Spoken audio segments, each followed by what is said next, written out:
अरे घरवा में जानी रे गेलो मम्मी और पापा रे।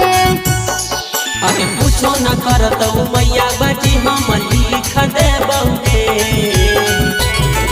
आगे बाके बाजार मंदिर में मंगिया लिख दे बहुगे। भगा के ले जब मंदिर में मंगिया लिख दे बहुगे।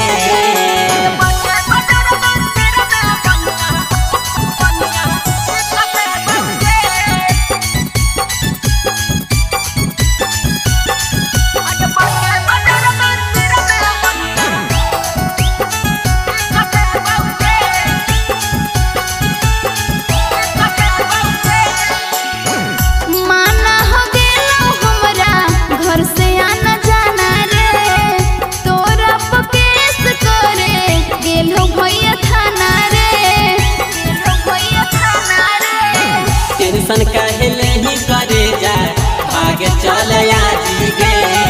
कोई कुछ नहीं कहते जब हम तू ही राजी गे। तोरा पावेला भलही हम की कची होंगे।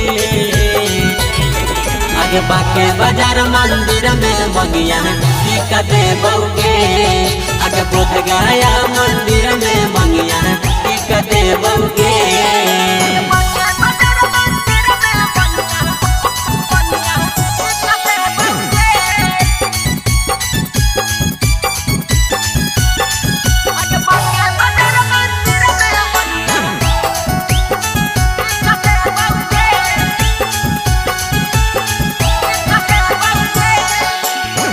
कुछ न समझ में आवा चिंता यही बात के।